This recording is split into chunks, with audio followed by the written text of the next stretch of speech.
ইন্দুভূষণ বন্দ্যোপাধ্যায় লেখা রাম ঠাকুরের কথা থেকে আজকের নিবেদন। একদিন ঠাকুরের আশ্রিত এক ভদ্রলোক আমার সহিত সাক্ষাৎ করিতে আসিয়াছিলেন। আমি অসুস্থ থাকায় ভদ্রলোককে দোতলায় আমার শোবার ঘরে আনাইয়াছিলাম। সেই ঘরে ঠাকুরের একখানা পদ্মাসনে উপবিষ্ট ঊর্ধ্বনেত্র ছবি দেওয়ালে টাঙানো ছিল। আমার সঙ্গে কথা বলতে বলতে ভদ্রলোকের দৃষ্টি হঠাৎ সেই ছবির দিকে পড়ল। ভদ্রলোকের দৃষ্টি সেই ছবির উপর পড়ল। তিনি আতঙ্কে শিউরে উঠলেন।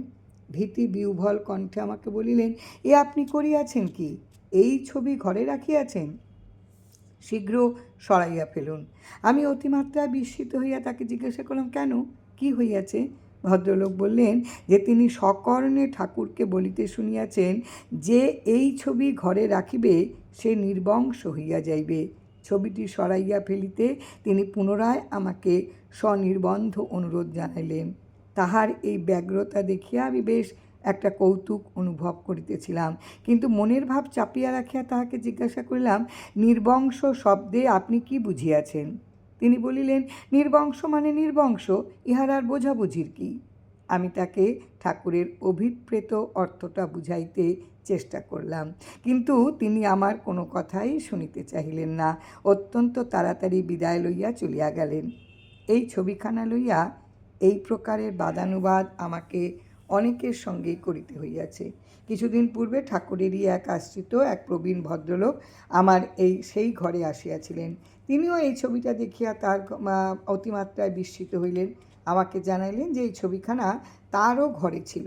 ঠাকুর নাকি ছবিখানা দেখিয়া তাহাকে বলিয়াছিলেন, এটা শ্মশানের ছবি। ঠাকুরের কথা শুনিয়া তাহার মনে ভীতি সঞ্চার হইল।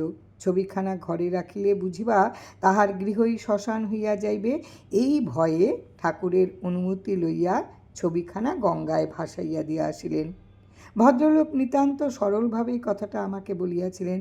আমি তাহাকে বলিলাম, ঠাকুরের কথাটা তিনি ঠিক ধরিতেই পারেন নাই।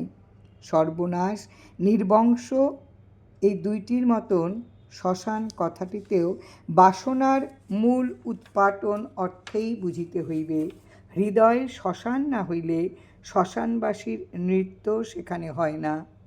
এই জন্যই ভক্ত সাধক গাহিয়াছেন, শ্মশান ভালোবাসিস বলে শ্মশান করেছি হৃদি, শ্মশানবাসিনী শ্যামা তুই নাচবি বলে নিরবধি। আর কোনো স্বাদ নাই মাচিতে, শুধু চিতার আগুন জ্বলছে চিতে, চিতাভস্য চারিভিতে রেখেছি মা, আসিস যদি। জয় রাম, জয় রাম, গুরু কৃপাহি কেবলম।